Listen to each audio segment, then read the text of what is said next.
봉은사 주지이시자 저희 사단법인 한국사찰림연구소의 이사장 스님이신 은명 스님을 모시고 격려사 말씀을 듣도록 하겠습니다.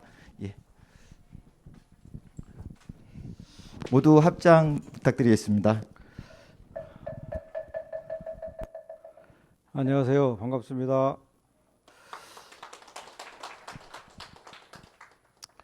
종교와 생태. 종교는 사실은 특히 불교는 주변의 생태적 환경에 굉장히 많이 적응해 왔고 또 함께 하고 있어요.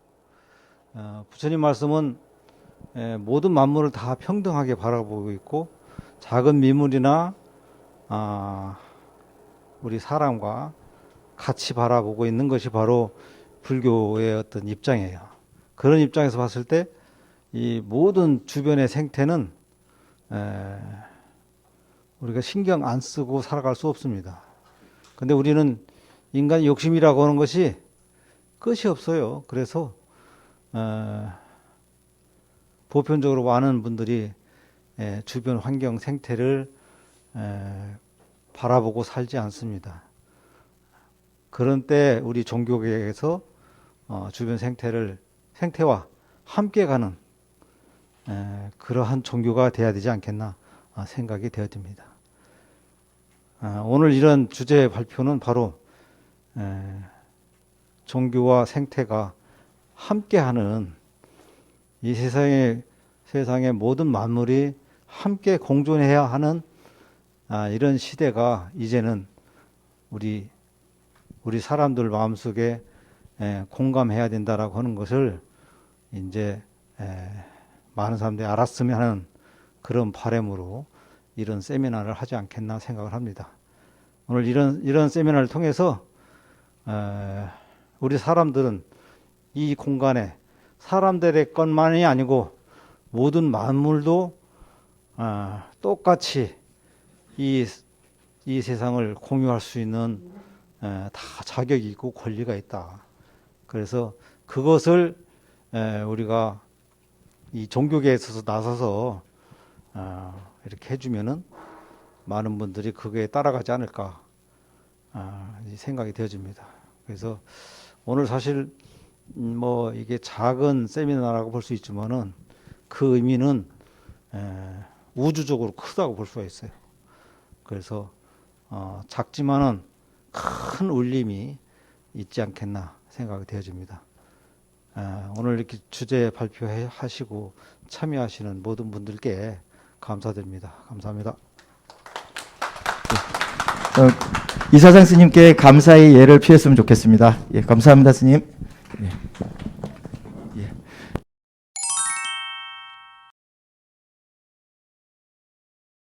존경하는 여러분, 안녕하세요. 반갑습니다.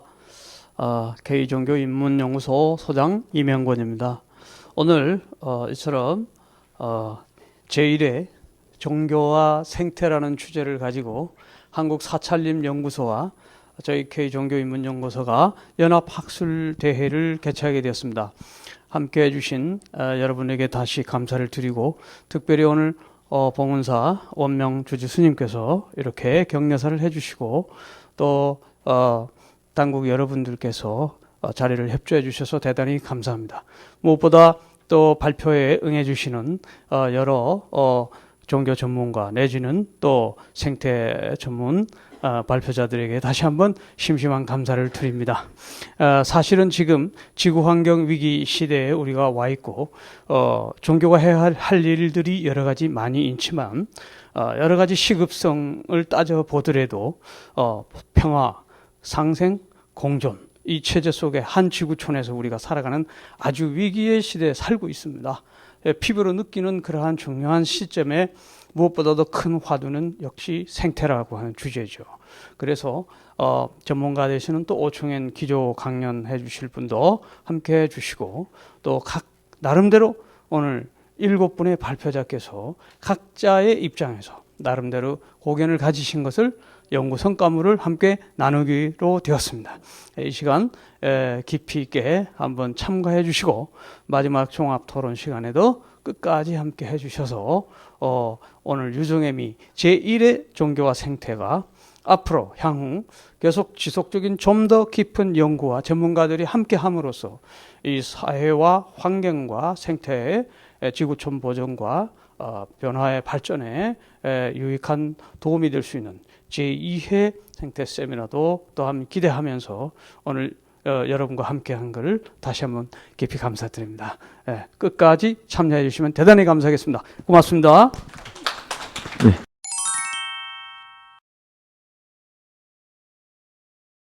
예. 저는 그 사단법인 한국사찰림연구소의 경관사업 본부장으로 맡고 있는 장영환입니다. 저는 사찰림의 생태계 서비스에 대한 부분들 간략히 시간 관계상 간략히 좀 말씀을 드리도록 하겠습니다. 내 안에 책자에 구체적인 내용들이 있지만요, 그냥 조금 이렇게 단순히 이렇게 말씀을 드리도록 하겠습니다. 지금 현재 기후 변화에 따라서 굉장히 기후 위기의 상황입니다. 또 삶에 있어서의 사람들이 사회적 불만이나 불신 등 여러 가지 그 상황에 처해 있고, 또 국가적인 부분에서 국가에 있어서는 복지국가 실현이라는 갈망을 좀 하고 있습니다. 또한 생태계 다양성이나 생물 다양성 등 그런 부분들이 굉장히 요구되고 있는 상황에서 과연 그것을 어디에서 해결을 할 수 있을까? 저희는 사찰림에서 해결이 가능하다고 생각이 듭니다. 미래의 오래된 유산이자 부처님의 가르침을 실행할 수 있는 사찰림에서 생면 종중과 구민 구율의 그런 목적을 해결할 수 있지 않을까 싶어서 사찰림에 대한 부분을 강조를 좀 하였습니다.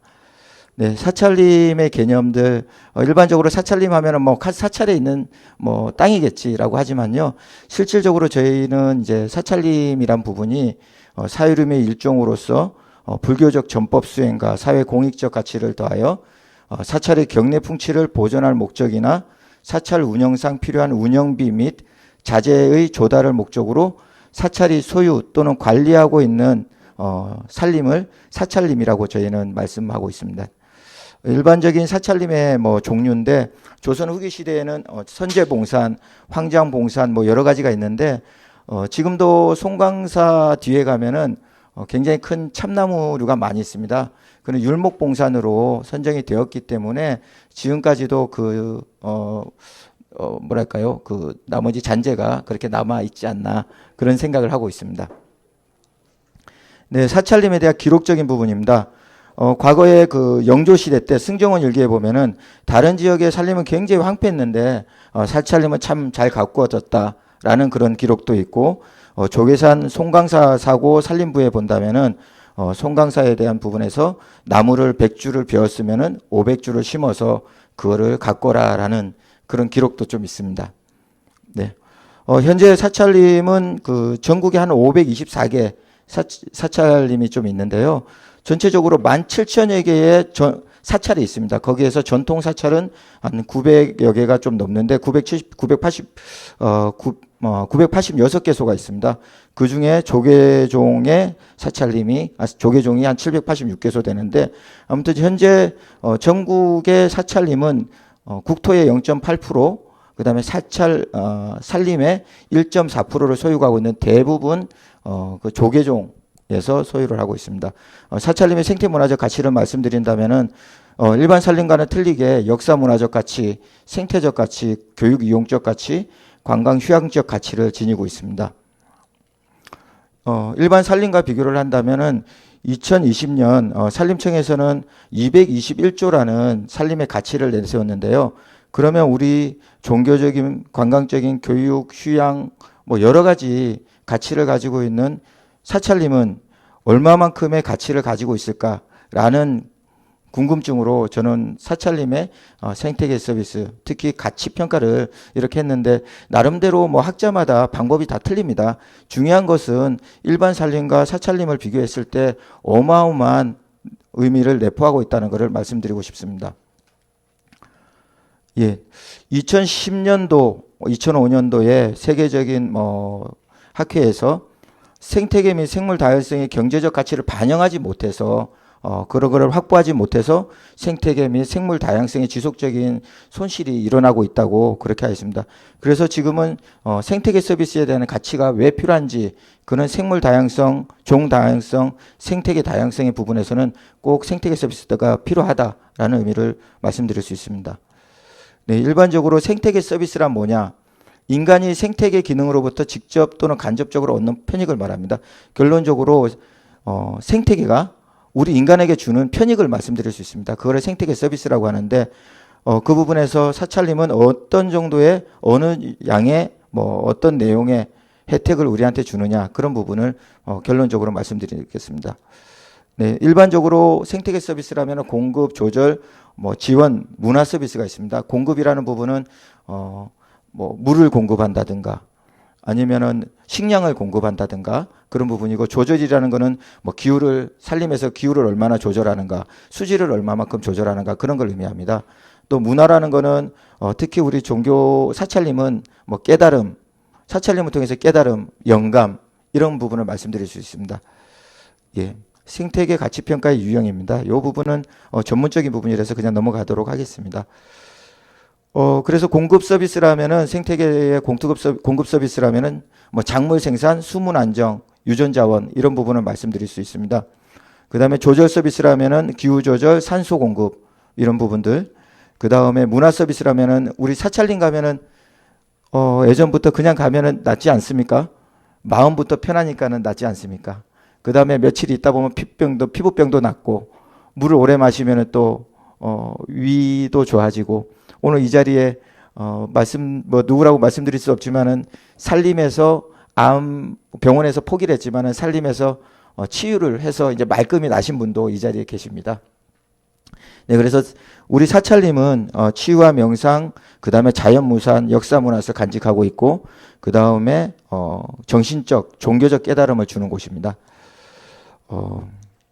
그런 부분에서 저는 송광사를 대상으로 경제적 가치 평가를 좀 해봤습니다. 송광사를 왜 선정을 했냐면은 IUCN 보호지역에 관련된 부분을 우리나라 25개 대한불교 조계종 교구 본사를 대상으로 해가지고 보호지역으로 지정된 부분을 봤는데 송광사는 무려 8개의 보호지역으로 지정을 됐음을 확인할 수 있습니다. 이런 부분은 법적인 부분으로서 할 수 있는데, 반대로 말하면 송광사 사찰림은 산림청이나 환경부에서 말하는 산림탄소 상세권에 대한 부분에서 적용을 할 수 없는 부분입니다. 보호지역은 산림탄소 상세나 이런 부분들 안 된다고 하는데, 이 부분은 종단 차원에서 향후 저희 예를 들어 사찰림 연구소가 종영화 기구가 된다면 그 부분에 대해서는 열심히 연구를 해서 우리 사찰림이 산림탄소 생산이나 이런 부분들에서 지불금도 받고 했으면 좋겠다는 부분으로 노력하려고 하고 있습니다. 그래서 일단 송광사를 대상으로서 생태계 문화 서비스, 생태계 경제적 가치 평가를 나름 정리를 해봤습니다. 그 작물 생산, 수문 안정, 유전 자원, 이 부분은 그 다음에 조절 서비스, 대기 오염, 물질 정화, 기후 조절, 그다음에 문화 서비스, 취화 명상 이런 부분을 했는데 공급 서비스 부분은 33억 매년. 그다음에 조절 서비스, 기후 조절 이런 부분들 뭐 389억. 그다음에 문화 서비스는 167억 정도 이렇게 나왔습니다. 결론적으로 제가 판단하기에 제가 연구한 부분으로서 말씀드리면 우리나라 살림의 가치가 연간 뭐 221조라고 그러는데 송강사만 해도 연간 590억에 대한 가치로 우리 그 인간들에게 혜택을 준다는 부분을 말씀드릴 수 있습니다. 그러나 이런 부분도 한계점이 좀 있습니다. 왜냐하면은 각자 연구하는 부분도 틀리고 그 다음에 핵심적인 부분만 했지만은 일반적인 사항들도 굉장히 많이 있습니다. 그런 부분에서 590억이라는 거는 최소한의 가치라고 말씀드릴 수 있습니다. 그래서 저는 여기서 좀 더 나가서 그럼 실질적인 우리 그 사찰림의 문화 서비스 구체적인 부분을 많은 전문가분들과 그 다음에 11분의 스님을 통해 가지고 사찰림의 문화 서비스 부분을 좀 이렇게 도출을 하였습니다. 공급 서비스 부분은 일반적으로 핵심과 일반상으로 했는데 핵심 사항은 작물 생산, 수문 안정, 유전 자원, 그 다음에 일반상으로는 목재, 임산물 공급, 재생에너지, 생화약품 이런 부분을 좀 정리를 하였습니다. 문화 서비스 같은 경우는 뭐 일반적으로 치유, 명상, 자유문화사에 있는데 이런 부분을 생태계 전문가와 성직자, 우리 큰 스님 11분의 큰 스님을 모시고서 사찰림에 대한 가치를 좀 이렇게 여쭤봤고요. 그 다음에 사찰림 수혜자에 따른 생태계 서비스에 대한 항목을 좀 나눠봤습니다. 예를 들어 뭐 우리 종무원 같은 부분은 사찰 운영을 보존하고 숲관리, 텃밭 경작, 신도관리, 문화재 보호, 사찰림 보호, 산사축제 진행, 뭐 종교의식 이런 부분들 전부 다 사찰림에서 제공하지 않겠습니까? 또 뭐 연구자들 입장에서는 사찰림의 기능과 가치 조사 연구, 사찰림의 이용과 경영, 보존 보호 이런 관한 연구의 대상지이기 때문에 굉장히 많은 문화 서비스를 사찰림에서 제공하고 있다는 것을 한 번 더 강조하고 있습니다. 그래서 결론적으로 최종적으로 말씀드리자면 우리 사찰림은 불교 복지의 실현, 불교 역사나 자연문화 유산 가치의 공간, 그 다음에 정신적 종교적 깨달음의 공간, 그 다음에 생태교육 연구전 공간입니다. 이런 부분의 평가 내용과 평가 항목, 평가 지표 여러 가지가 있는데 향후 이러한 부분을 가지고서 각각의 사찰이 가지고 있는 경제적 가치를 평가를 해서 우리나라에서 사찰림은 너무 중요하다. 그래서 사찰림을 이렇게 보호지역으로만 묶지 말고 활용을 좀 했으면 좋겠다라는 부분을 강조하고 싶습니다. 예, 맺은 말입니다. 제가 아직 뭐 많은 공부는 하진 못했지만은 요즘 느끼는 부분입니다. 사찰림 만공 스님께서 말씀을 하셨습니다. 경호 스님의 제자이시잖아요. 만공 스님께서 식물에 대해서 사찰림은 이제 식물에 대해서 100초 시불보라고 말씀하셨습니다. 100가지 식물이 부처님의 어머니시다라고 하셨는데 뭐 100가지지만은 모든 식물이 부처님의 어머니다. 즉 분별력이라보다는 이제 많은 흔들림이 있고 하더라도 이 식물은 본성에 따라서 흔들림 없이 늘 불심에 따라서 이렇게 변하지 않고 있는 그 자리에 있지 않느냐 그런 부분입니다. 이게 바로 사찰림의 정체성이라고 보는데요.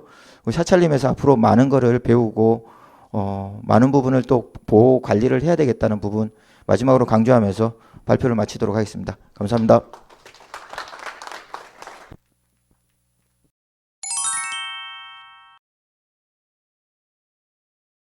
제 발표는 파워포인트에 있는 내용이 사실은 문장으로 되어 있어서 불 켜주시면 그냥 책 같이 보면서 하겠습니다. 시간상 뭐 별도로 인사드리는 것 없이 바로 들어가겠습니다. 제가 발표 제목으로 잡은 건 생태학을 위한 선불교의 변론과 제안이라고 했는데요. 이 내용은 일반 불교도 깨달음에 집중한다든지 개인 수행에 집중해야 된다는 권면 때문이겠지만 사회 현실에 대한 문제에 좀 외면하는 경향이 있습니다. 그래서 과연 우리 한국 불교가 또는 특히 간화선을 종지로 하고 있는 선불교가 이런 것에는 어떻게 접근할 수 있는지에 대한 이론적 모색을 해보자고 제가 하는 것이고요. 그러니까 다시 말해서 선 오록에서 추출한 내용들 가지고 변론을 하겠다는 게 제 중심 요지입니다.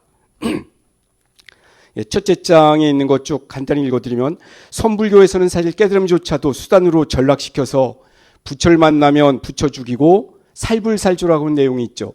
이만큼 불교의 수행은 치열한 정신으로 살아가는 만큼 자기 외부의 세계, 다시 말해서 바깥 세계는 다시 상당히 소홀했다는 부분을 제가 지적한 거고요.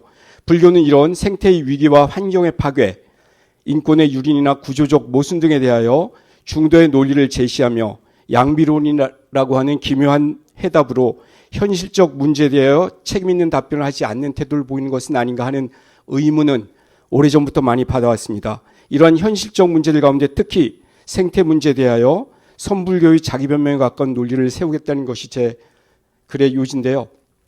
여러분, 우리는 이제 절기상 얼마 전에 소설 절기를 지냈죠. 그리고 소설 지나고도 요즘 이때 날씨가 무척 서늘하고 찬바람이 제법 불어함에도 불구하고 전혀 그렇지 못합니다. 이게 바로 생태적 위기에 우리는 봉착해 있음에도 불구하고 이 문제를 어떻게 접근하기가 좀 쉽지가 않아요. 그냥 우린 일상적으로 그냥 넘어가고 있거든요. 이런 문제를 종문의 제1서라고 하는 벽암록에서는 어떻게 얘기하고 있는가 살펴보려고 합니다. 한 장 넘기면 이런 세 번째 얘기가 나오는데, 이 세 번째에서는 제가 벽암록, 종문 제1서라 그러죠. 이 내용은 사실은 종용록이라든지 선문염송에도 똑같은 에피소드가 그대로 다 반영돼 있는데요. 여기서는 방거사가 등장하고 있어요. 이 방거사는 어떤 사람이냐면 우리 대승불교의 핵심 중에 하나는 제가불자 운동이라고 얘기를 많이 합니다. 그렇죠? 이제 제가불자들이 어떻게 해야 되는 건가 하는 차원에서 이 문제를 제기하는데, 방거사는 인도 유마거사, 그리고 우리 한국엔 부설거사와 더불어서 3대 대표적인 거사불교를 중흥시킨 사람이에요. 그 내용 쭉 읽어보면 방거사가 약산을 떠나려 하자, 이 약산은 약산유엄이라고 하는 스님을 지칭하는 거예요. 이럴 때 약산유엄이 이 방거사의 선적 깊이가 있었기 때문에 선객 몇 명으로 하여금 배웅하게 해줘요. 그래서 산문 앞까지 배웅하도록 했다.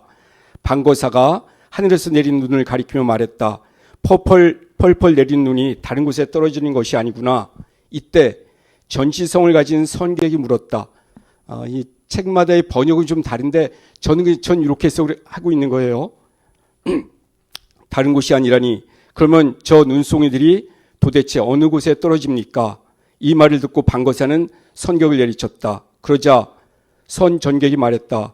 거사께서는 좀 폭력적이다, 난폭하십니다. 이에 대해서 방거사가 다시 말하기를, 그대를 이렇게 선객이라 부른다면 염노자가 가만두지 않을 것이다. 전이 다시 말했다. 거사라면 그렇다면 어떻게 하겠습니까? 방거사가 다시 한 대 치면서 말했다.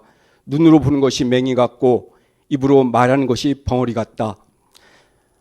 우리 이 시대의 메시지들이 있다면 우리의 삶에 감동을 주지 못하고 또 현실을 개혁해내지 못하면 이 마지막 구절처럼 맹인이 보는 것 또는 벙어리가 말하는 것처럼 무용한 말일 수 있다는 얘기를 방거사는 해주고 있습니다.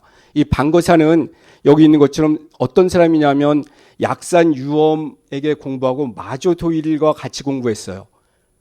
그런데 방거사와 마찬가지로 약산유엄도 이 두 스님으로부터 공부를 한 사람이에요. 그러니까 동문수학하면서 생태의 문제, 다시 말해서 우리가 볼 때 눈송이 송이들이 다 똑같아 보이지만 미시세계로 가보면 눈송이 한 눈송이가 다른 눈송이가 전혀 다르다는 얘기 하잖아요. 그죠?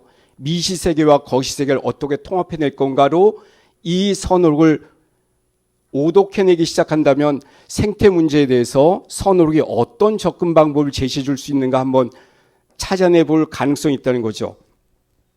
그래서 제가 이제 이게 원고로 다 완성되면 여기 이제 그 아래 페이지에 있는 것처럼 기후유감과 방거사의 주먹질린 게 한 챕터씩 그 글에선 제목으로 들어갈 거예요. 아직 완성을 못했다는 거 지금 말씀드렸죠.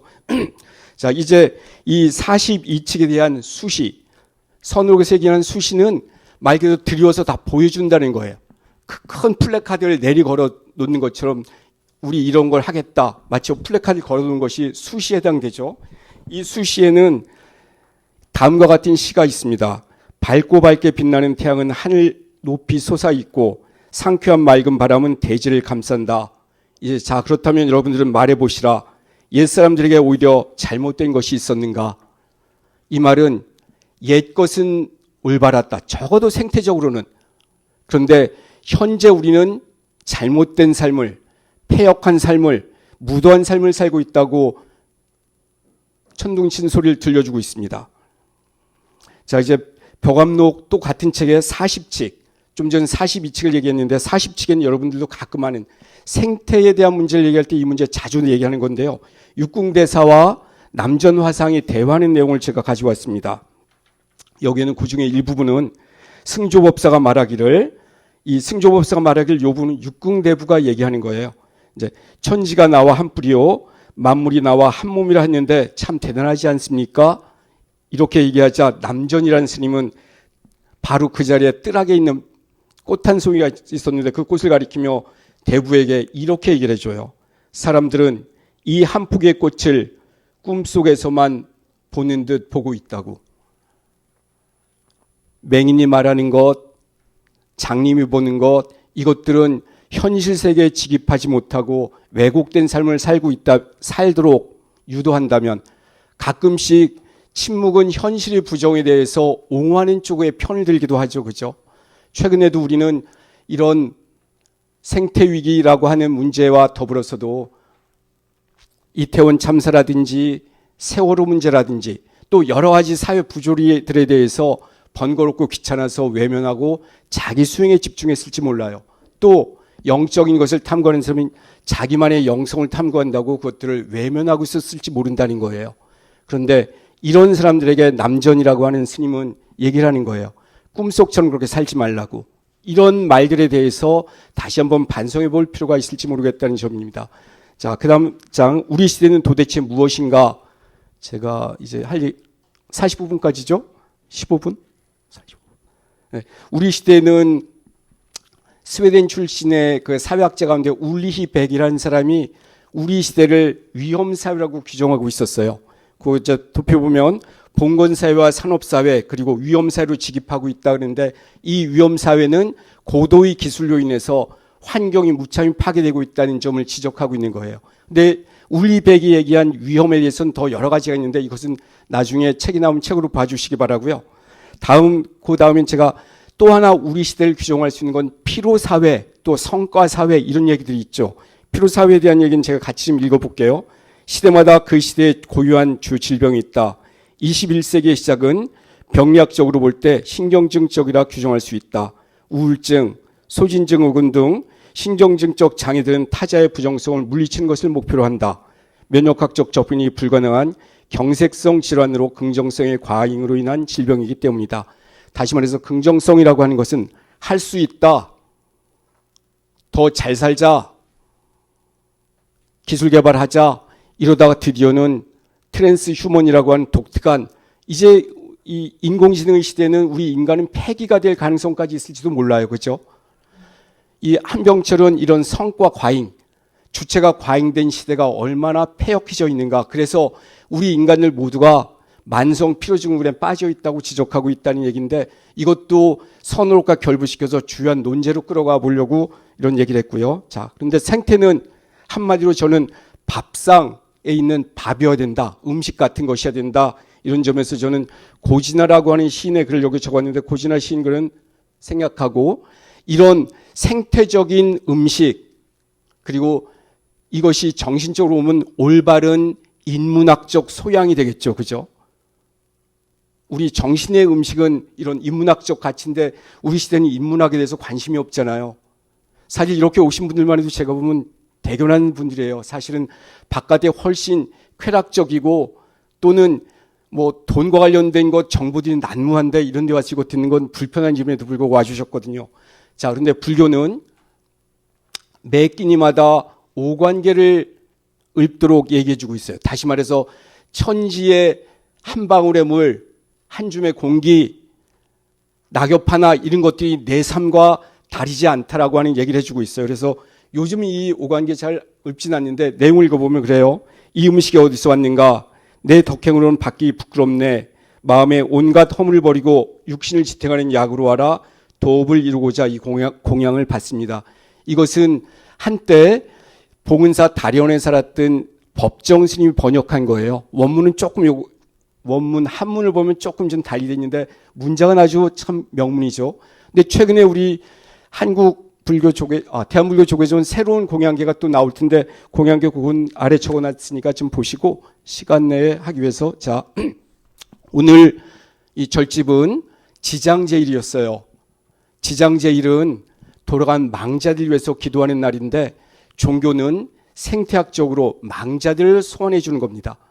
우리가 이렇게 환경 파괴가 이루어지고 고도 기술 때문에 잊혀져 있는 그 많은 물질적인 것들도 있지만 종교의 본질은 이 잊혀진 것들, 잊혀진 장소와 감추어진 것들, 은폐된 것들을 드러내줘야 한다는 점에서 지장제일의 의미가 있는데 종교는 한마디로 망각된 것들을 호명하게 된다고 얘기하는 거예요.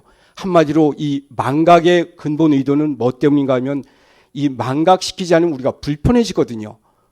그죠? 우리가 꿈에서 해괴한 꿈을 꿀 때도 우리의 의식층에선 받아들이기 힘든 것들을 무의식이 조작해서 흐리멍텅하게 또는 초인실적으로 몽환적으로 처리하면서 애고를 유지시키거든요. 근데 불교는 유식 불교로 들어가면 이런 것들을 꿰뚫고 내려가라고 얘기해요. 자신의 본질에 대해서. 생태 문제는 이처럼 환경의 문제, 특히 선불교가 얘기하는 생태 문제는 자기 삶의 구체적인 현실까지 직입하도록, 직면하도록, 대면하도록 얘기해주고 있습니다. 여기엔 제가 유기쁨이라는 사람의 글 세 줄을 적어왔는데 읽어드릴게요. 오늘날의 종교가 생태적 위험사회의 뒤틀린 관계들을 바로잡는 중요한 장소가 되기 위해서는 다양한 자산들을 활용하여 잊혀진 장소와의 연결, 그리고 잊혀진 존재들과의 연결을 다시 추구하는 일이 우선시 되어야 한다. 이 점에서 지장제일인 오늘 같은 경우 이런 주제를 얘기하기 참 좋은 일인 것 같아요. 자, 이제 저는 생태학을 어떻게 규정하고 싶으냐 이 점 얘기하고 제 발표는 좀 마쳐야 될 것 같은데 이 생태학이라고 하는 말 자체는 사실 1866년 에른스트 해켈이라고 하는 사람이 제창을 했어요. 그러니까 우리 문명사회에 들어온 지 그렇게 오래된 말은 아니에요. 근데 이 생태에 대해서 우리 식대로 풀어본다면 생명들의 다양한 자태, 생명들의 태도, 그래서 생명에서 태도에서 각각 한 글자씩 따왔다고 저는 해석을 하고 있고요. 이 생태를 그러면 서구적으로 어떻게 규정할 수 있냐면 이코노믹과 이콜로지를 같이 설명해 드릴게요. 요거까지만 하고 끝내겠습니다. 이 에코라고 하는 말은 센터, 코어를 둘러싸고 있는 것을 에코라고 얘기해요. 근데 이 에코에 대해서, 에코는 그러니까 한마디로 중심이 있다면 중심 외부를 둘러싸고 있는 주변이 설정이 되는 말이고요. 여기에서 노모스, 가치, 가격들을 붙여두면 노말과 압노말 또는 노모스, 가치 간의 위상 차이가 있잖아요. 얼마짜리 계산하는. 그래서 에코노믹스가 되면 이것은 바로 경제학이에요. 아주 당연히 쉽게 찾아지죠. 그렇다면 중심을 둘러싼 주변에 나타나는 것들에 대해서 로직하게 접근한다. 로고스로 접근하게 된다면 다시 말해서 가치와 무관하게 본질에 도달하게 하는 것이 로고스, 로직이라면 에콜로지는 바로 우리 삶에 직면해야 될 가치들을 되살려야 된다는 것. 이것이 흩어졌다면 옛날은 옳았다면 우리 시대가 그릇되었다면 우리는 무엇을 할 것인가라고 하는 실천적 문제를 남겨줄 거라고 저는 생태학이란 말 자체가 얘기해 준다고 생각해요. 아마 제가 이 자료집 봤을 때 그 원 제목이 오 소장님이 오셔서 했으면 생태학에 대해서 생명체들의 또는 생명들의 다양성 얘기를 했을 거예요. 이 얘기를 하고 나서 제가 이 설명을 했으면 좋았을 텐데 아무튼 저로서는 생태학이란 말 자체도 이렇게 설명하고 싶다는 의지가 있다는 거고요. 선오록이라고 하는 데서 이런 구절이 충분히 도출될 수 있다는 것. 대신 우리가 벙어리처럼 말하거나 맹인처럼 보거나 귀머거리처럼 듣지 않는, 다시 말해서 정직한 태도만 가진다면 훨씬 우리 삶은 작지만 무엇인가 해나갈 그리고 변화가 가능한 그런 땅이 될 수 있을 거라고 생각합니다. 이상으로 제 발표는 마치도록 하겠습니다.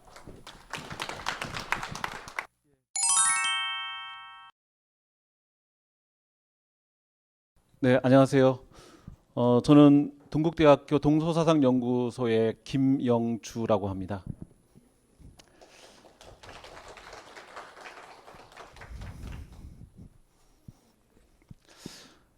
이미 그 물리적인 결과로 나타나고 있는 그 현상들에 대한 것들을 해결하는 근본적인 방법에 있어 인간의 내면을 살펴봄으로써 결국 해결의 주체도 인간임을 그 알고자 하는 것이고요. 개인적으로 저는 제 소개를 잠깐 드리면 2015년도에 봉은사 기초학당을 시작으로 월정사의 단기 출가를 다녀오고 수계와 품계를 받고 나서 2021년 작년에 봉은사 불교대학을 수료하고 현재 봉은사의 그 신도로서 신도의 활동을 하고 있습니다. 23연등장을 맡고 있으면서 또 칠성연등에도 연등원으로 활동을 하고 있고요. 2022년에 포교사고시에 합격이 돼서 현재는 서울 포교사단 남부총괄 군 2팀에서 군 법회를 진행을 하고 있습니다. 개인적으로 저는 작년에 중국 한나라 후한 시대의 왕충 논영을 가지고 비판 유학에 관한 연구로 박사 학위를 받았고요. 불교에 귀의를 하고 그다음에 이제 동양 철학을 공부했기 때문에 이번에 그 환경 문제, 이 생태와 관련된 부분을 유불 비교의 관점에서 한번 접근을 해봤고요. 그 대한불교 조계종의 소위경전이 어떤 건지는 알고 계시죠? 네, 금강경입니다. 저는 금강경의 원문을 읽으면서 사실 궁금한 점이 되게 많았거든요. 초발심자로서 금강경에 보면 삼천대천세계라고 하는 그 용어가 되게 많이 나옵니다. 혹시 금강경에 5천자가 넘는 금강경에 삼천대천세계가 몇 번 나오는지 혹시 아십니까?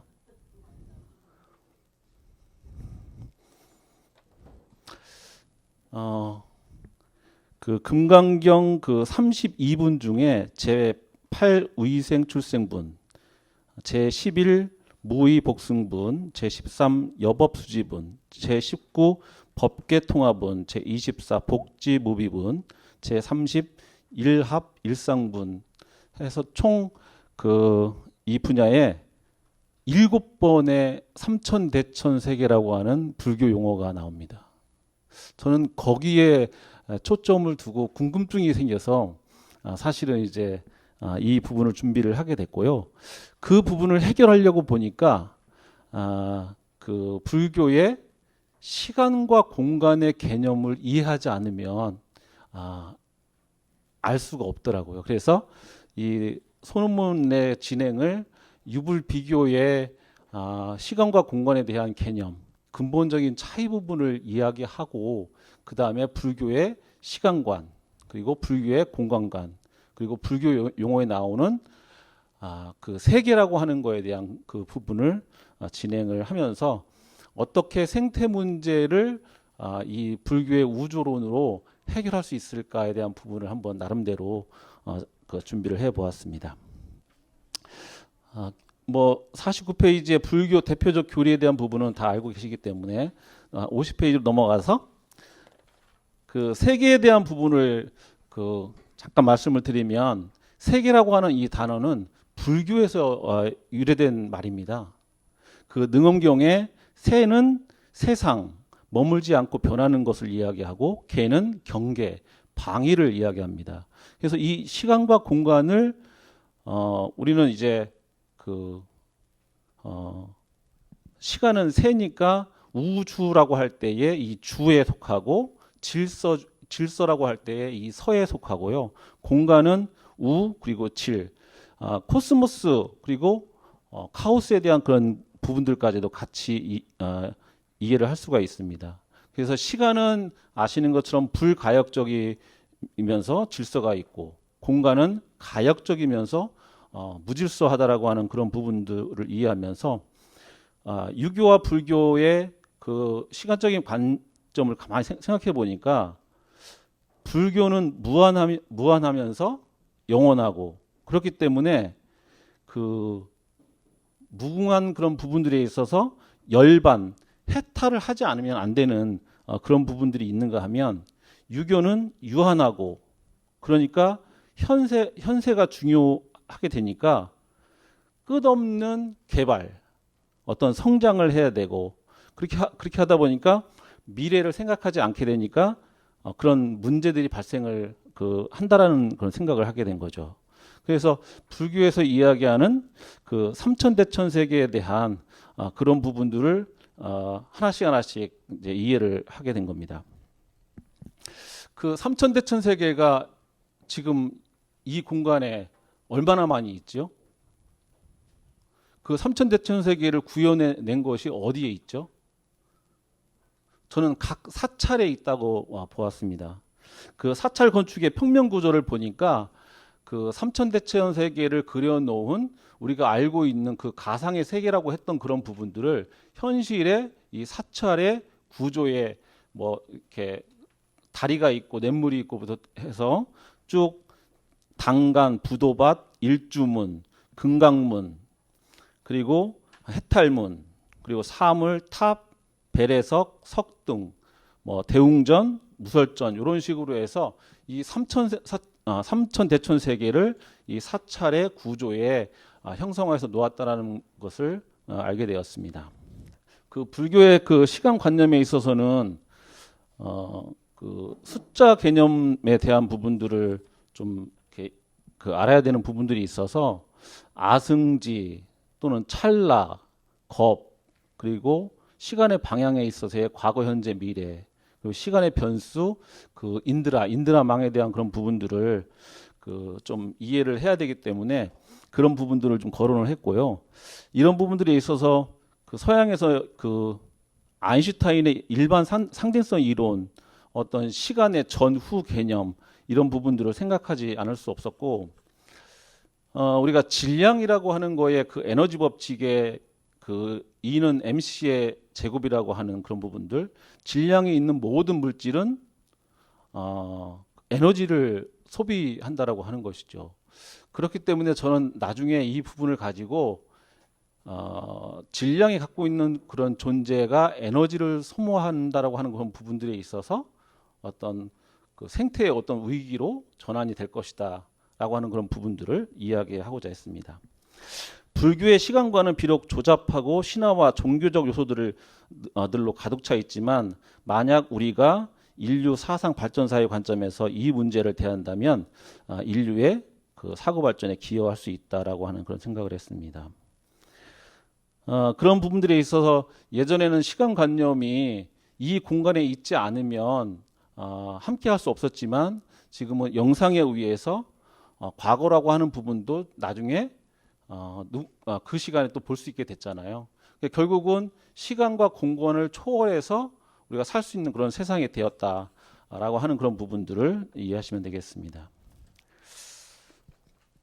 다음은 이제 공간에 대한 그 개념으로 어떤 불교에서는 84,000 유순 그리고 3,000 대천 세계와 구분되는 상대되는 개념으로 미진이라는 이야기를 합니다.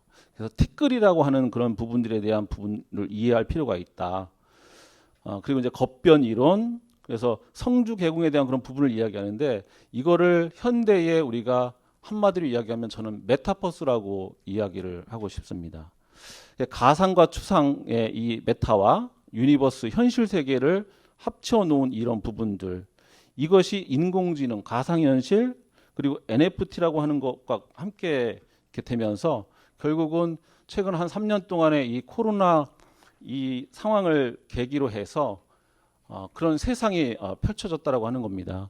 그래서 저는 그것이 형상으로 갖고 있는 것이 어디에 있나, 그 삼천대천 세계가 어디에 있나, 여러분들도 다 갖고 계시거든요. 어디에 있죠? 저는 스마트폰이라고 본 것입니다. 상상 속의 시공을 초월한 이 스마트폰을 우리는 한 전체 기능 중에 5%도 사용을 하지 못한다고 합니다. 가만히 생각해 보면 스마트폰이라고 하는 것이 상용화된 것은 불과 10년도 되지 않거든요. 그래서 그 전에 우리가 사용했던 것들을 일일이 다 나열할 수는 없지만 뭐 MP3부터 해서 뭐 전자사전, 게임기, CD 플레이어, 라디오, TV, 내비게이션, PC, 그리고 결제수단의 어떤 카드까지 이 모든 것들이 다 스마트폰에 들어있다. 그리고 유선의 시대에서 무선, 블루투스, 그리고 어플리케이션이 들어가 있다라고 하는 것은 그 안에 시간과 공간을 초월할 수 있게 만들었다라고 하는 것이죠. 결국은 그것이 4차 산업혁명이고 그것이 정보통신 기술의 어떤 융합으로 초연결, 초지능, 초융합의 시대로 간다. 결국은 물리 세계, 디지털 세계, 생물 세계가 융합하고 있다라고 하는 그런 부분이고, 그런 면에서 불교의 세계관, 우주관, 이 삼천대천 세계가 현실로 다 드러나지고 있다. 결국은 우리가 부처님이 2600년 전에 했던 그런 부분들이 현실로 여러분들이 다 안에 각각의 삼천대천 세계를 갖고 있다라고 저는 이야기하고 싶습니다. 51페이지 유불의 우주론 비교 부분은요, 참고해서 보셨으면 좋겠고요. 52페이지 불교의 우주론, 그리고 불교 우주론의 생태의 이 세 가지, 핵심적으로 저는 그 연기론적 세계관과 생명 중심주의, 의식의 전환, 이 세 가지만 말씀을 드리겠습니다. 이것을 말씀드리기도 굉장히 길지만, 이 연기론적 세계관은 이미 이 생태 문제를 접근할 때 20년 전서부터 이 문제를 해결할 수 있는 유일한 종교는 불교다라고 하면서 이 불교의 연기론을 가지고 수많은 학자들이 이야기를 했습니다. 그 다음에 해결책을 또 갖고 가려고 했던 것이 바로 노자와 장자의 도가 철학이었고, 또 한편으로는 유가 철학을 가지고도 접근을 하려고 했습니다. 그 부분을 저는 말씀을 드리려고 하는 것입니다. 먼저 연기론적 세계관은 아함경, 중아함경, 연기를 보는 자는 진리를 보고 진리를 보는 자는 연기를 본다. 이것이 있으므로 저것이 있고 이것이 있으므로 저것이 생긴다. 이것이 없으므로 저것이 없고 이것이 멸함으로 저것이 멸한다.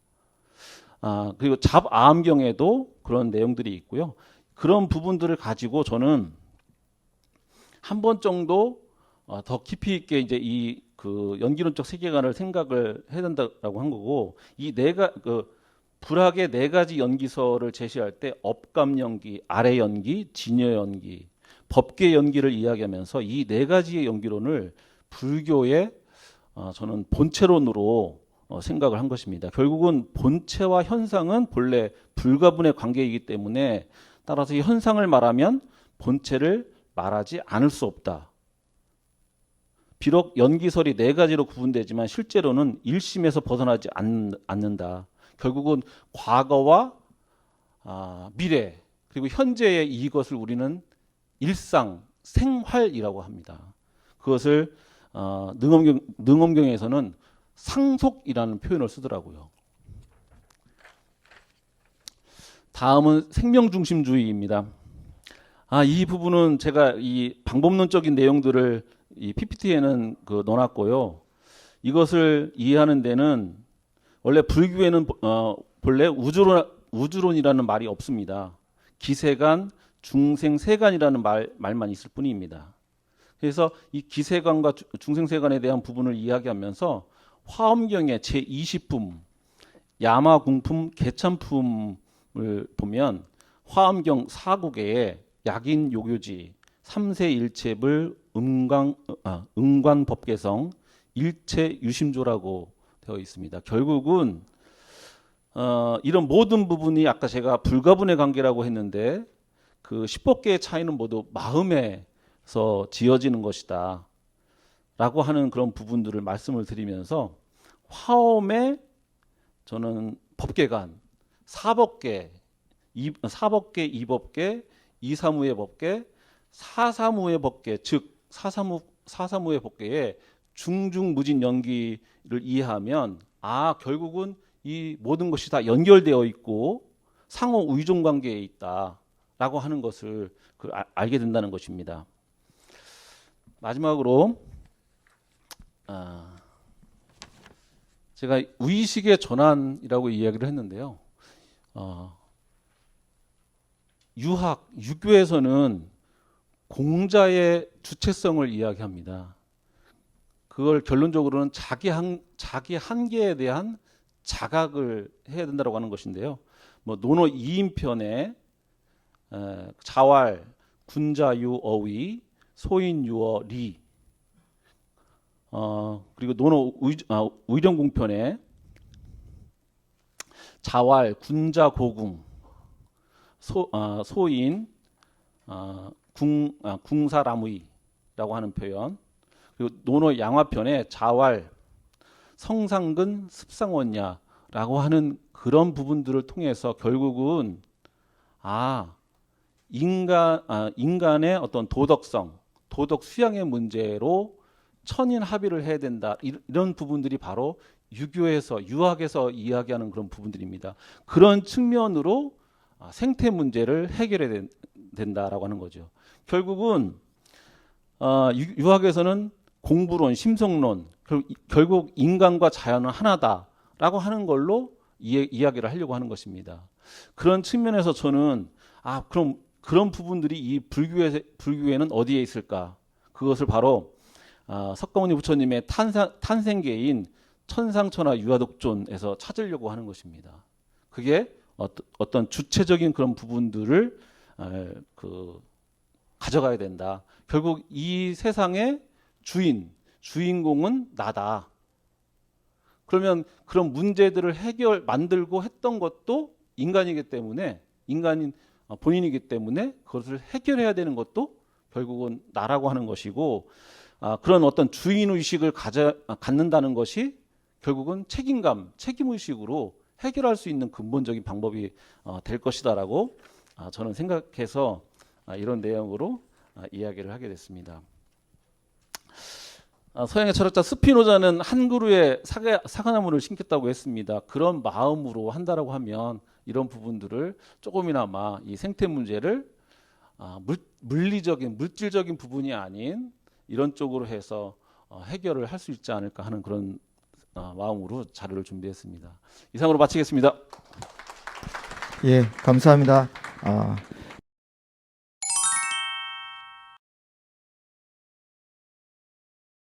네, 안녕하십니까. 저는 민태영이고요. 제가 발표할 내용은 식물에 대한 의식 변화와 생태불교 담론은 지구를 구할 수 있을까라는 긴 제목의 많은 내용입니다. 네, 제가 발표드릴 내용은 일단 55쪽의 목차를 보시면 이제 5가지로 나눠져 있는데 첫 번째 다음 장 넘겨보시면 첫 번째 더 늦기 전에라는 내용이 있습니다. 이 챕터에서는 그러니까 이상 기온이나 어떤 자연재해, 종 다양성의 감소 등 전 세계가 아우성을 치고 있지만 그 위기감만으로는 극복이 가능하지 않은 그런 수준에 다다랐다는 것이 관련 연구자들 내지는 전문가들의 의견이고요. 더 이상은 우리가 그 자연을 예찬하거나 꽃을 아름답다고 노래하는 것이 더 이상 가능하지 않는 그런 시대가 올 것이라는 그런 문제 제기를 하려고 합니다. 그리고 그간 이런 문제들은 아까 공일 스님께서도 말씀을 해 주셨지만 이전에는 과학의 발달, 문명의 진보 이런 것들에 의해서 그 생태 문제가 야기가 됐다고 얘기들을 해왔지만 결국은 문제의 본질은 인간의 삶과 자연에 대한 태도, 애티튜드입니다. 이것을 바뀌는 것, 또 변화를 주는 것만이 문제 해결의 출발점이라고 생각을 하고 있습니다. 그 첫걸음은 호모 사피엔스, 즉 우리 인간들이 지배하고 있다고 착각하고 있는 이 지구 대부분, 바이오매스의 거의 대부분이 식물이라는 점을 인지하는 것에서 출발을 해야 되고요. 인류가 인간이라는 자존심을 내세우지 않고 겸허한 자세로 식물이라는 존재에 대해서 배려하고 바르게 이해하려는 태도로 임할 때 그 문제의 해결은 가능할 것이라고 봅니다. 근데 그것이 결코 식물을 보호하자라는 그 감성이 아니고요. 실질적인 탐구라는 어떤 과학의 영역과 또 변화된 인식이라는 이런 변화가 필요하다는 것을 의미하고 있습니다. 지금 58쪽에서 65쪽에 걸쳐서 보면 우리를 둘러싼 생태 문제 몇 가지를 제가 말씀을 드리고자 하는데요. 첫 번째 보면 이제 모두 다 그 매스컴을 통해서 다들 그 봐왔던 그런 문제들입니다. 꿀벌이 실종되었다는 그런 얘기들인데요. 이 꿀벌의 중요성은 아시다시피 수분을 하는데 그 식물의 대부분이 꿀벌에 의해서 수분을 합니다. 수분을 못하게 된다는 것은 결국 열매를 맺지 못하고 그 식물체가 더 이상은 이세를 갖다 생산하지 못하겠죠. 이 못한다는 얘기는 그 초식 동물이 살 수가 없고 또 초식 동물이 살 수 없다는 것은 육식 동물도 살 수가 없고 결국은 인간에게 영향을 미치게 됩니다.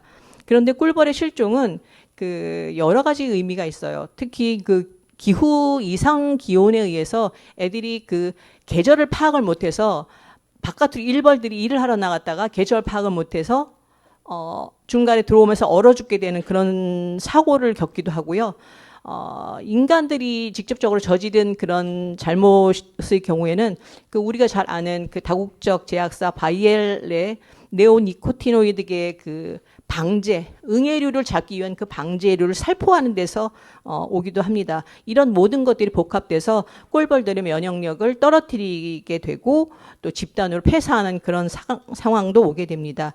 이제 거기 화면을 쭉 보시면 우리나라에서도 비슷한 문제가 발생을 했는데 우리나라에서는 당연히 그 기후 문제 때문에 이런 문제가 발생을 하고 있다고 얘기를 하지만 그 세계적으로 발생하는 그 꿀벌의 실종 문제와 마찬가지로 우리나라에서도 그 기후 문제뿐만 아니고 아까 말씀드렸던 그 바이엘사의 그 방제제가 큰 역할을 한다는 것이 전문가들의 정설입니다.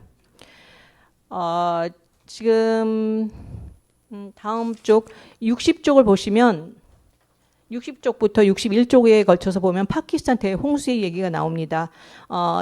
이 경우에도 마찬가지로 기상기온으로 인해서 습기가 많아져서 그 비를 쏟기도 하고 또 더해서 빙하가 녹음으로 인해서 어마어마한 홍수가 난다는 것이죠. 그런 것들이 그 빙하가 녹는다는 것은 또 잠깐 말씀을 드리면 그 녹는 데서 그치질 않고요. 우리 요즘에 코로나 때문에 몇 년을 고생을 하고 있는데 빙하 속에서 알 수 없는 몇만 년 전부터 살아왔었던 그 바이러스들이 이름 모를 바이러스들이 창궐을 하는데 그거를 현재 의학으로는 그 퇴치를 할 만한 그런 아무런 방안이 없다는 게 더 큰 문제입니다. 그리고 이런 기후 변화나 아니면 이런 것에 의한 그 재앙이 좀 더 심각한 것은 잘 사는 나라에 비해서 이 파키스탄 같은 나라는 0.4% 정도밖에 그 온실가스를 배출하지 않는데 온갖 피해는 전부 다 이 가난한 나라들이 겪고 있다는 것입니다. 이 표를 보시면 지금 순서가 쭉 나와 있는데요. 파키스탄이 그 취약한 나라 8위에 해당하고 있습니다. 그리고 63쪽을 보시면 그 강원도 양구 사과가 대세라는 굉장히 참신한 그 제목이긴 하지만 이게 굉장히 심각한 얘기인 게 우리나라 사과 하면은 사실 대구가 주산지이고 대구 뭐 사과를 많이 먹어서 미인이 많다 이런 소리가 있는데 그런 어떤 이미지가 사라지기 전에 사과의 대세는 지금 강원도 양구로 바뀌었습니다. 사과 같은 경우는 보통 연평균 기온이 12도 정도가 돼야지 그 재배가 가능한데요. 대구의 온도가 지금 13.3도에 이르고 있기 때문에 도저히 그 사과가 제대로 살 수가 없는 그런 환경이 되고 말았습니다. 그리고 여기 쭉 넘겨보시면 65쪽 같은 경우는 코알라 생존 위기가 있는데요. 여기 같은 경우는 이제 그 너무 건조하기 때문에 그 벌채를 남벌을 하고 산불이 일어남으로 해서 이 코알라들이 주식으로 하는 유칼립투스라는 그 식물이 거의 뭐 감소라고 몰살하기에 이르렀기 때문에 따라서 그 코알라도 그 먹을 게 없기 때문에 지구상에서 전문가들의 의견에 의하면 2050년 정도 되면 멸종을 할 수도 있다라고 경고를 하고 있습니다. 여태까지는 그 제가 발표할 내용의 어떤 인트로라고 보시면은요, 제가 가장 주력해서 여러분들께 말씀드리고 싶은 내용은 식물에 대한 바른 이해입니다. 66쪽에서 77쪽에 쭉 그 내용이 있는데, 식물에 대한 바른 이해가 왜 중요한지에 대해서 제가 제목만 해서 간단히 말씀을 드리겠습니다. 그 식물은 생물이다라는 그런 제 1항에서는 이 그 아리스토텔레스와 데모크리토스의 그런 각기 다른 의견이 있는데, 아리스토텔레스의 의견은 이제 한번 읽어보시면 되고요. 이 사람의 의견이 중요한 이유는 이 아리스토텔레스의 이 자연관 내지는 식물관이 아직까지도 서구의 그 자연관이나 그 고정관념을 갖게 해준 그 기초가 되는 사람이기 때문에 그 식물이 생물이냐 아니면 어떤 존재이냐 그 가치를 평가하는 데서 굉장히 중요한 첫 학자, 연구자가 될 것입니다. 데모크리토스 같은 경우는 아시다시피 모든 사물이 원자로 구성이 되어 있다고 하기 때문에 끊임없이 움직인다는 설을 내세우고, 움직이지 않는 식물 또한 그 예외가 아니라고 주장을 펼쳤습니다. 그 이후에 여러분들 잘 아시는 플라톤이나 아마 린네, 페이너 이런 다윈에 이르기까지 이 설을 꾸준히 이어오고는 있지만, 아직도 식물은 무척축 동물보다 열등하고 덜 진화했으며 진화적인 관점에서 보면 무생물보다 결코 나을 것이 없다는 그런 고정관념이 어찌 보면 메이저적인 그런 사고라고 할 수가 있겠습니다. 그렇기 때문에 이 항에서 보면 식물 연구는 발상의 전환이 필요하다고 제가 말씀을 드리고 싶은데요. 제가 석사 과정에서 분자생명공학을 전공을 했기 때문에 실제로 동물학하고 그 커리큘럼에 비교를 할 기회가 굉장히 많았었어요. 근데 굉장히 단순합니다. 식물학 같은 경우는 오히려 그 응용 쪽으로 많이 나갈 뿐이지 식물 자체에 대한 디테일한 연구가 사실 그렇게 많지 않습니다. 이렇게 교육 과정이 덜 세분화되어 있는 이유는 동물에 비해서 어떤 알 것이 적다는 것보다는 그 관점, 편견 때문일 것이라고 저도 생각을 하고 있습니다. 그런데 식물에 있어서 여러분들께서 오픈마인드로 좀 받아들여 주셔야 할 것이, 그 식물 같은 경우는 움직이지를 못하기 때문에 그 나름대로 어떤 생존 방식을 택하고 있어요.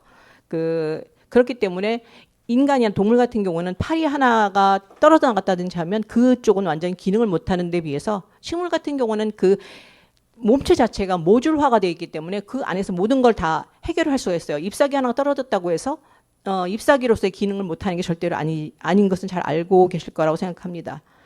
그러니까 기본적으로 그 구조가 다른데, 너는 심장이 없기 때문에 뭐 뛰는 심장이 없어, 순환계가 없어, 또 폐가 없기 때문에 숨을 쉴 수가 없어, 또 입이 없으니까 너는 먹지를 못해, 뇌가 없기 때문에 너는 머리가 없어, 생각이 없어, 지성이 없어, 그렇게 얘기할 수가 없다는 얘기입니다.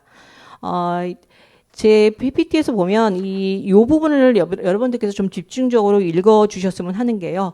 그 뇌가 없다는 이유로 지적 능력이 없는 것인가라는 거에 대해서 여러분들 생각해 보시면, 우리 이 자리에 지금 IQ라는 그 지능지수가 높기 때문에 여기 앉아있고 얘기를 듣는 것이 아니고요.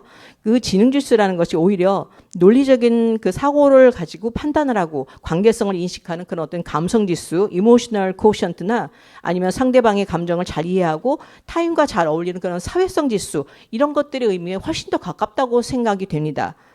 어디서 많이 들은 얘기 같죠. 이런 사회성, 그 관계를 인식한다, 이런 것들이 보면 생태 문제를 해결하는 그런 첫 출발점, 첫 마인드입니다. 식물들은 바로 이런 것들을 갖고 있는데, 이런 것들을 갖고 있다는 인식을 하지를 못하기 때문에 함부로 하게 되는 것이죠.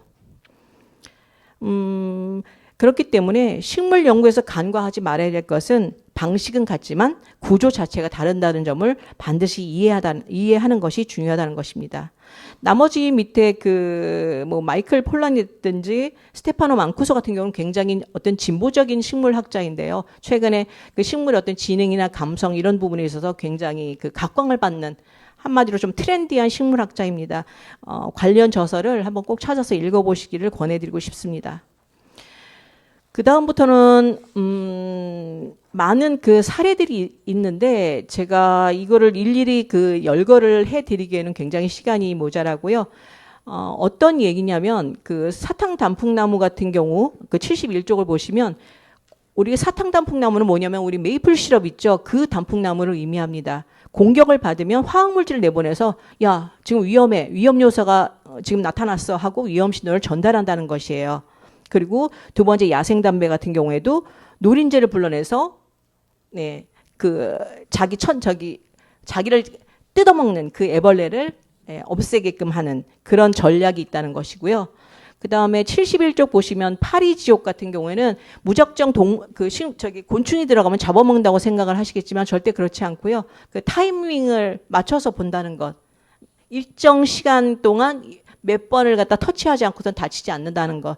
그러니까 파리지옥에 대해서 말씀을 드리면 파리지옥이라는 그 식물 자체가 그 빨리 날아다니는 그 곤충들을 잡아먹기보다는 좀 느린 움직이는 그런 곤충에 좀 최적화되어 있는 그런 식충식물입니다. 4번 꿀벌 같은 경우는 회전율을 높인다. 이런 거는 이제 좀 가성비를 높인다고 하는 그런 표현이 좀 적절할 텐데요. 한번 읽어보시면 굉장히 재밌게 느끼실 겁니다. 5번의 미모사의 기억력 같은 경우에도 읽어보시면 사람들이 훈련을 받아서 그 시간을 기억을 하는 것처럼 비슷한 능력을 갖고 있다는 것을 지금 말씀을 드리고 있습니다. 6번 같은 경우는 공생공전, 상호 협력에 관해서 쭉 말씀을 드리고요. 그 다음에 75쪽에 있는 그 무화과 말벌과 무화과의 공생, 이런 거를 말씀을 드릴 건데, 여러분들께서 최근에 참 무화과들이 굉장히 우리나라에서도 많이 재배가 돼서 이제 굉장히 가깝게 느껴지는 식물인데요. 무화과는 아시다시피 그 은두화입니다. 꽃턱을 우리가 먹는 상태예요. 근데 그 꽃턱을 먹는 상태인데 그 안에 이제 말벌이 들어가서 식물의 수분을 도와주는 그런 역할을 합니다. 물론 여러분들이 드시는 그 무화과는 여기에서 말씀드린 그 무화과의 종류는 아니고요. 열대 식물 중에서 일부만 이 무화과 말벌에 의한 수분을 합니다. 그리고 나머지 부분은 그 식물의 특별한 능력에 대해서 쭉 말씀을 드린 거기 때문에 한번 읽어보시면 될 것 같습니다. 77쪽 마지막에 보면 챕터 4에 불교에 담긴 생태 담론의 해석이라는 부분이 있는데요. 이 부분 같은 경우는 이제 복잡하게 얘기하고자 하면 한도 끝도 없이 그 불교의 교리 얘기가 나올 것입니다. 근데 제가 이 교리를 기반해서 요 모든 불교에 담긴 생태 담론을 한 4가지 정도로 묶어서 한번 말씀을 드려보겠습니다. 이 77쪽에서 91쪽 사이에 이 내용들이 다 있습니다. 첫째는 연기함, 독립적인 실체로 존재하는 것이더라. 상호 의존적으로만 존재한다는 이치가 연기. 물론 복잡한 그런 많은 그 내용들이 있을 수 있지만 여기서는 어떤 교의가 중요한 것이 아니고 이런 여러 가지 그 교의의 틀을 생태에 대해서 말을 할 수 있는 틀을 불교가 갖고 있다는 것을 설명하는 것으로 족하다고 생각합니다. 그리고 연기에서 그러므로 공하기 때문에 중도의 태도를 갖는다.